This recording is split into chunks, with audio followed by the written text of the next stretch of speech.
On this trip around the county, we take a look at concussions and the toll they've taken on high school sports. Then, we look into the effects and culture surrounding e-cigarettes, which have been on the rise in the past 2 years and are now more popular than ever.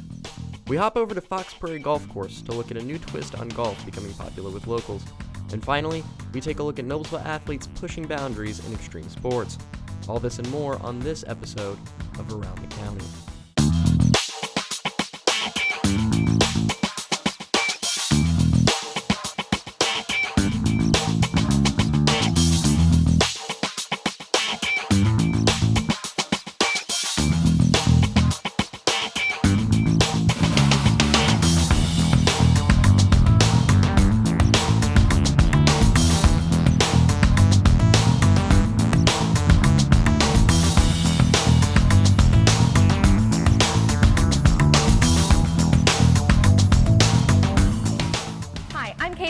And I'm Connor Keeney, and welcome to this trip around the county. Today we're looking at fitness trends and sports activities right here in Hamilton County. To start us off, producers Ethan Case and Eric Hoffman are going to show us just how serious concussions may be to Noblesville students and their trainers.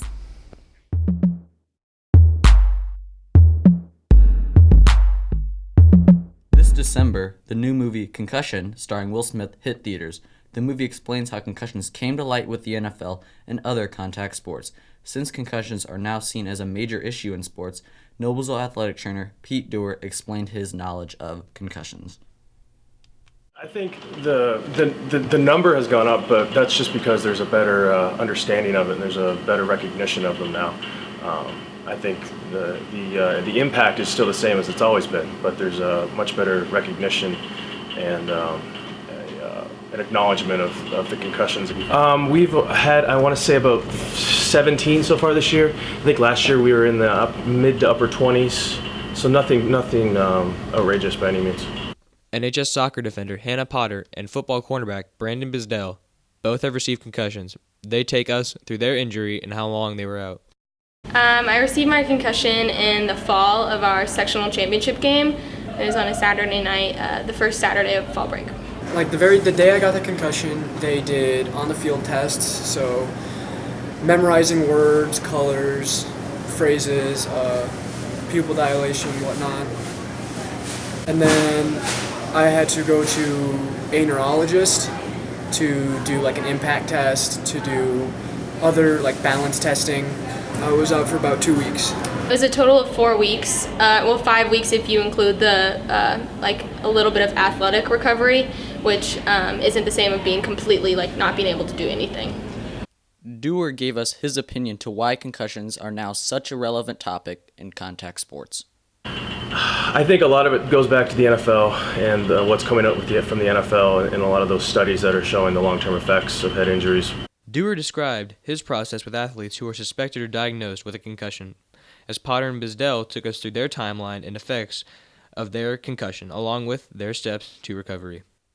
So if an athlete gets hit in the head or has a possible head injury, immediately they're removed from the play and then they're evaluated on the sideline by myself or my assistant or the physician if the physician's there. If they are having concussion-like symptoms, things like that, they're immediately done for that event, and they have to be seen through a physician at the physician's office. An athlete cannot return to practice in the IHSAA without a written clearance note from a physician.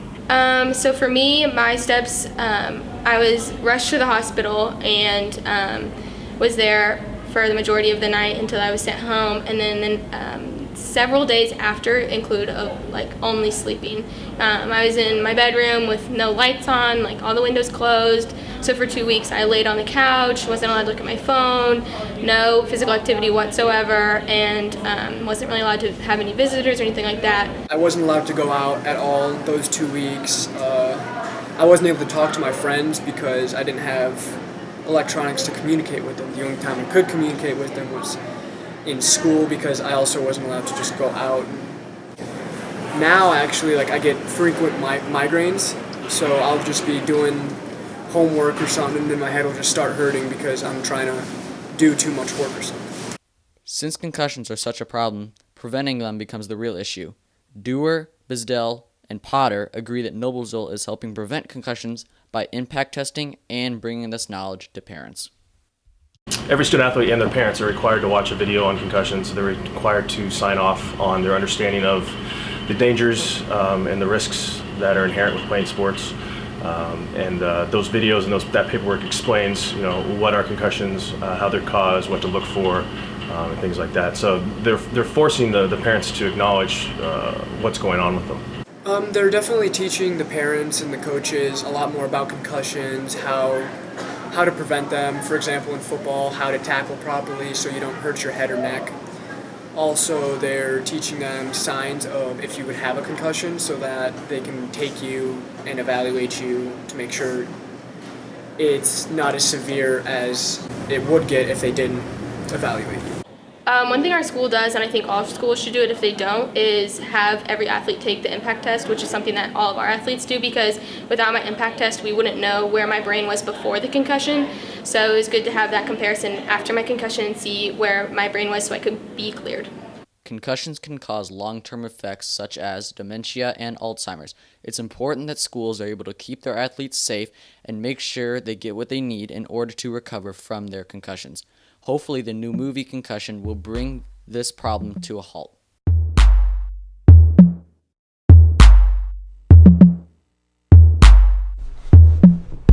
We're joined now by Jeff Doc Franciosi and Drew Scheid. They're here to talk a little bit more about concussions. Drew, Doc, thank you guys for coming in. Doc, I'm going to talk to you first. Can you just explain really quickly what goes on medically when someone sustains a concussion out on the football field or in any sort of physical activity? Well, by definition, a concussion is just a traumatic brain injury. It's kind of like a shaking or a bruising to the brain, and it can result in either a subdural or epidural bleed to the brain. So they're very serious. There doesn't have to be a extensive time where a person's knocked out, but that traumatic shaking sometimes is kind of compared to like an eggshell, and the yolk and the contents versus the shell. Our brain takes the hit, and it's a pretty serious issue right now. Now, what is you talk about the shaking, what is the minimal amount of shaking sort of? Could someone even sustain this, just tripping in their house or bonking their head on a wall? Does this have to be seriously heavy head trauma, or can it be something as simple as whiplash? It can be a whiplash type of thing. I had a friend that actually stepped off a high curb, and the violent step down from that gave him a concussion. He was symptomatic all the way through. And then you can go from, everything from a volleyball player maybe hitting her head against the floor, or a football player, the heavy collision contact can cause a violent shaking, and that gives all the symptoms for the concussion. Now, these concussions, even like you said, someone just misstepping can cause a concussion. What are the long-term effects of these? Are minor concussions less likely to cause long-term problems? And what are those long-term problems if they occur? Everyone's different these days. We're seeing a lot of prolonged headaches, a lot of concentration problems with kids in school. I know there's some waivers and things for tests and quizzes. So there are some long-term effects with that, and each person's very different in their recovery time. It could be anywhere from a week to 10 days to even months of recovery. Could those effects last long, even like into life, decades? If someone sustains a concussion when they're 20, can they still feel effects when they're 60 if it's severe enough? Possibly, but I think we do a good healing. The body's amazing on how it heals itself. So we look and hope there's no long-term stuff where we have to do balance training, and some kids do have to do vestibular training and retrain all their balance, and maybe some concentration problems, and maybe some prolonged migraines and headaches. And then in the professional world, with the movie that came out, they talked a lot about the long-term dementia for NFL players, and that was a huge lawsuit and very serious business, and that's why I think the media has brought this to our attention for younger players, and we need to be concerned at every level. Yeah, you talk about, occurring a lot in the football arena, which brings us to you, Drew. Now, you sustained a concussion playing football. Tell us a little bit about how that happened, what the experience was for you. Well, basically it happened, we were doing like drills in practice, and I put my head down, and it was just head-on collision with the other guy. And I wasn't really knocked out, but I was pretty dizzy, I was woozy, and I threw up like once, but after that I just went over some simple tests with the trainer and took the test on the computer. Okay, now you said this occurred in practice. Yes. So you were running drills. That to most people, especially outside of the sports activity industry, doesn't seem like a very severe circumstance. That's just something, does that happen, often? And Doc, maybe you can answer this as well. Do these things happen often in practice, or is this something we see more often on the field? Well, they changed it for practice now. We have guardians or whatever they're called, and you put them on your helmet, and it's like padding, so it helps. But we're not allowed to play them with games, so I guess it happens more in games now than it would in practice due to the technical stuff that we have now.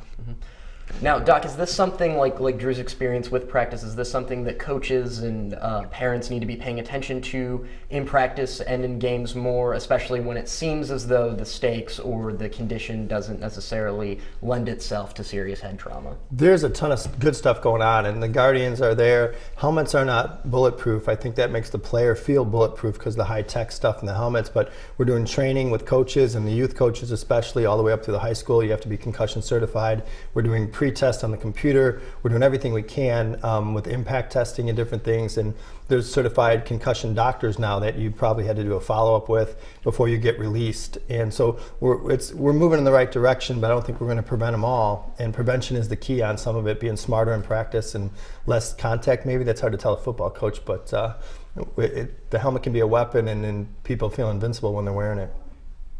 All right, well, I think that's all we have for today. Doc, Drew, thank you guys for coming in and talking to us about concussions. Thank you. Thank you.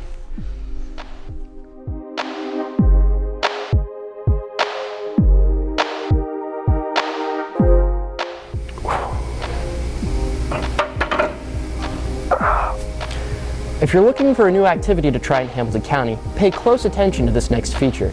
Producers Connor Mills and Luke Mello introduce you to a new activity, foot golf, which is taking place at Fox Prairie Golf Course. When you drive on 196th Street and you pass by the old Fox Prairie Golf Course, you probably think everyone is using their 9-iron and replacing divots. However, now it's possible that you could see a soccer ball flying through the air. Foot golf is a relatively new activity that many Noblesville residents are participating in. Head golf professional at Fox Prairie, Gary Deacon, explains how it all started. The original idea came from Mike Hoffmeister. He's the assistant director of parks. It was his first year here, and he had decided, he was a big soccer guy and had heard about it and thought it was something that would be good for Fox Prairie. Many, like Deacon, were skeptical of bringing foot golf to the golf course. I didn't have any interest in having foot golf. I saw foot golf like disc golf or something like that, where people would come out, didn't pay anything to play, and just were basically in the way of golfers, and I wasn't interested at all. Foot golf can reach many different crowds of people, especially soccer players and golfers. Noblesville High School senior Riley Radabush plays both, and he alludes to how the social connections have brought him and his teammates closer. The guys out of Fox Prairie, normally the golf guys or my soccer friends, will all go out there and have a good time. Foot golf is not like golf in a sense that you have to have a decent level of talent to play. Instead of dad going out to play with buddies, he can bring the whole family out for a good time. Really enjoy it when they do play foot golf, and I think that's a great thing about it, is that the more they play, the more that they enjoy doing it and they want to come back out and do it again. For people who don't enjoy playing, foot golf can still be useful. Noblesville senior golf captain Colin Kincaid discusses how he has used this activity to better his golf game. Well, at first we didn't really like to play foot golf, so we decided that one way we could use it to our advantage was to play golf to the foot golf holes, and it really helped with our short game. Foot golf is a fun activity that you, your friends, and your family can do together. Go see what it's all about.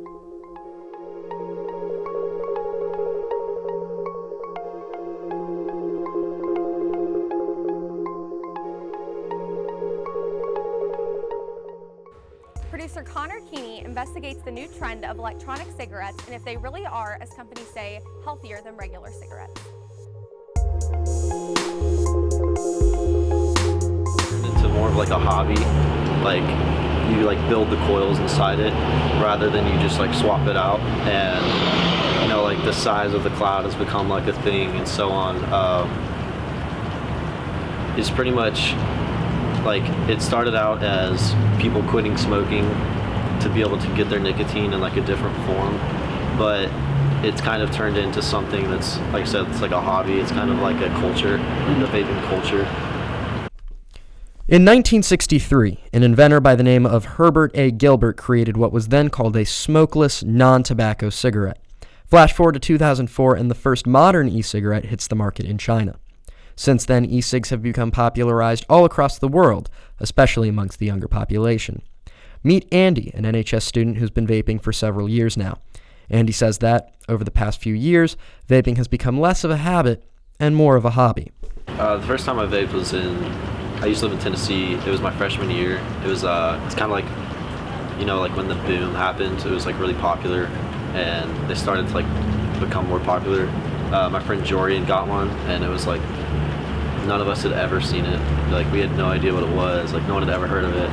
And, like when it came out, like it didn't have like nicotine or anything in it. We didn't really know anything about it. We just kind of thought it was cool. But there have been some concerns raised by medical professionals about the safety of inhaling the chemicals found in a vaporizer. Chemicals in so-called e-juice include vegetable glycerin, propylene glycol, water, nicotine, and a flavoring that has yet to be approved by the FDA. We don't know about long-term effects yet. That's kind of like the only scary or like con side of vaping, is that we haven't seen like what it does to people down the road. While Andy admits that there are still potentially concerns with vaping, including but not limited to the fact that it has not been confirmed safe by the FDA, he still feels that common sense dictates that the e-cig is mostly, if not entirely, harmless. Like, all it really is, like, glycerin is basically just like broken down fats. So it's like vegetable glycerin. Vegetable glycerin is like the fats from vegetables, and it's just like the vapor like going into your lungs. Like when you think about it, it's almost like it couldn't do anything. Dr. Julie Welch, however, challenges that. Dr. Welch is an ER doctor at Methodist Hospital and says that there is a hidden danger in the e-cig that many parents have never considered. I've not seen any intentional ingestions, meaning overdoses like I'm trying to kill myself so I'm going to drink the nicotine.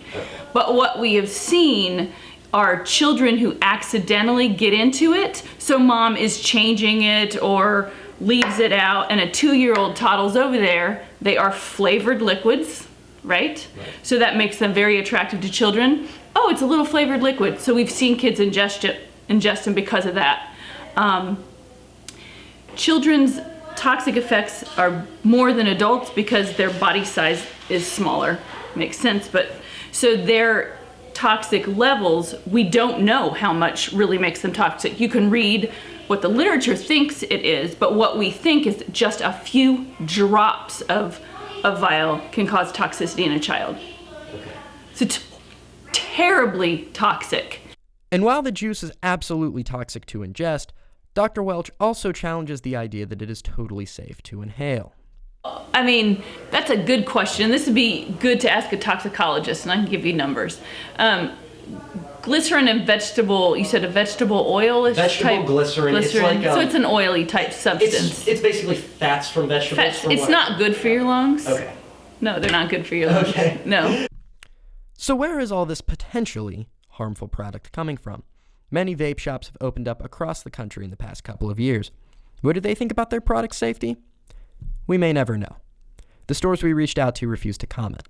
But in the meantime, Dr. Welch gave her opinion on the topic. I think they're all bad. I'd ban them all if I had my way.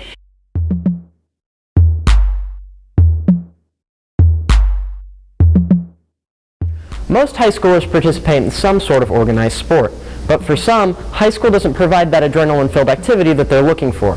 Producers Eliza Megashar and Jade Parks take you into the crazy world of extreme sports.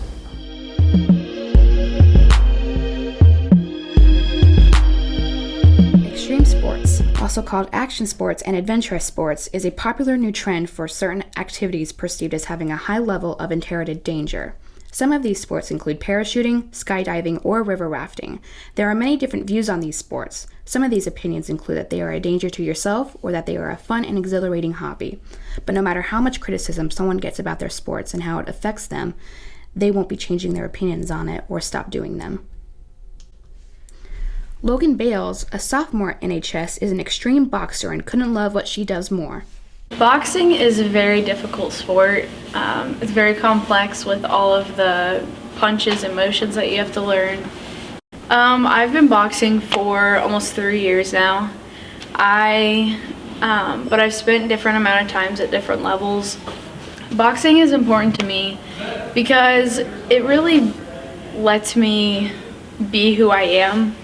I guess in a way, just the people that I'm always around and who I train with, they bring out the best in me. We don't fight with headgear, any protection besides a mouth guard and gloves. And sometimes you'll double wrap over your knuckles just in case. I've bruised 3 of my ribs, and then on my right side I cracked 2, and I had to be out for a very long time. I've sprained my wrist, or my right wrist, from throwing a 2 too hard at the bag. On the opposite side of boxing, one NHS senior, Hunter Johnson, has been parkouring for many years now. Parkour is a sport focused on movement, balance, and the use of equipment and one's surroundings. It's more of an self-expression type of sport. It's explained to be more of a emergency evacuation training type of sport, but it's also been considered to be a form of type of dance, you could say. It's really just mainly based on self-expression and how the person is feeling. It could contain a lot of emotion, or it could just contain getting out of that certain area. So it gets me out of my environment of, school. It gets me out of this place and gets me into a place where I feel welcome. It's more of like a home to me. Active, it's like a little kid playing on the playground. That's how I feel.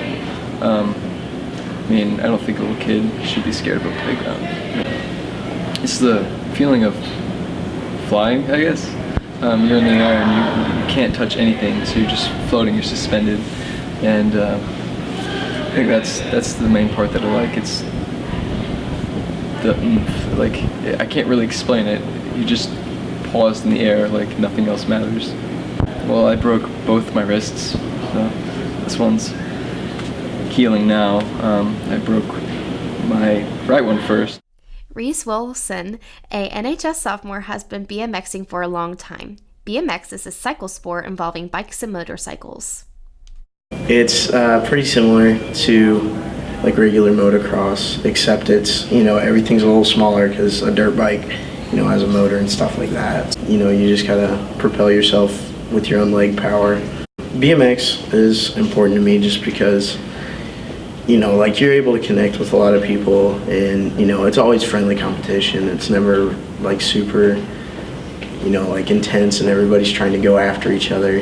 This next season is going to be my 4th season. You normally when you're racing, you have pretty minimal protection.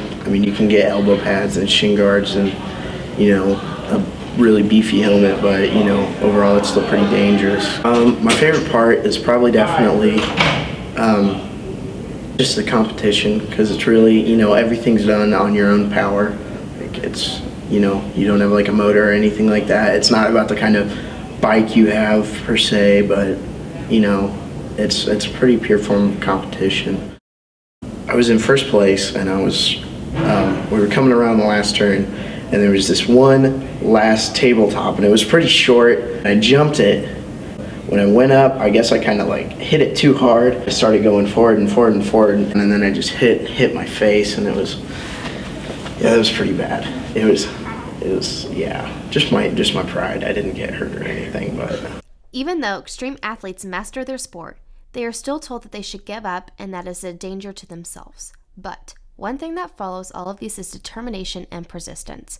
They all stick to their sport and they do not give up on it.